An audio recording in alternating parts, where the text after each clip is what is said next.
I'm Eric Mattei from matteirealty.ca. Today we're discussing a class action lawsuit that's against trreb, crea, and various other real estate groups that's been started by Mark Sunderland from Toronto.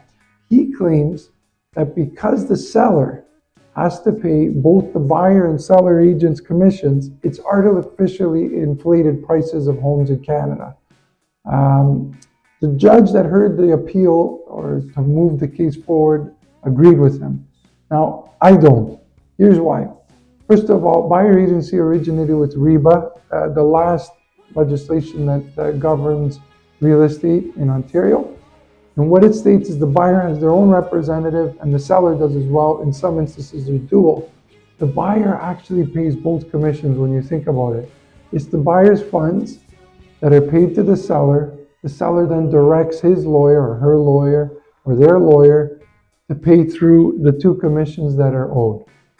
So the buyer's funds in the end pay through the commission. The seller isn't paying out of pocket because it's the buyer's money that pays it. That might sound complicated. Here's the reason why. Agents ask for a large deposit because in the early 80s and prior to that, sellers or buyers could say, I don't want to pay you. And there was no way to handle that in a legitimate way, and it ended up being a litigious situation. Deposits can be used to pay down commissions. So the deposits are secured, which is why the buyer invoices the seller's agent to get that commission. The idea that commissions raise prices of homes because the buyer has to pay it is ludicrous. The buyer should pay for representation.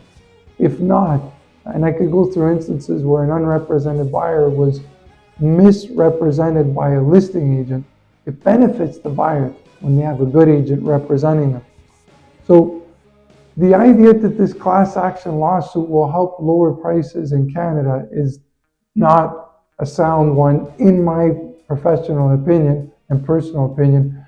Representation is necessary. So I'm Eric Mattei. If you'd like to know more about it, there's a Financial Post article that deals with this class action lawsuit that also represents 5% as a standard commission. I haven't charged that since my hair was black. So the article's a bit misled. Thank you again, Eric Mattei, matteirealty.ca.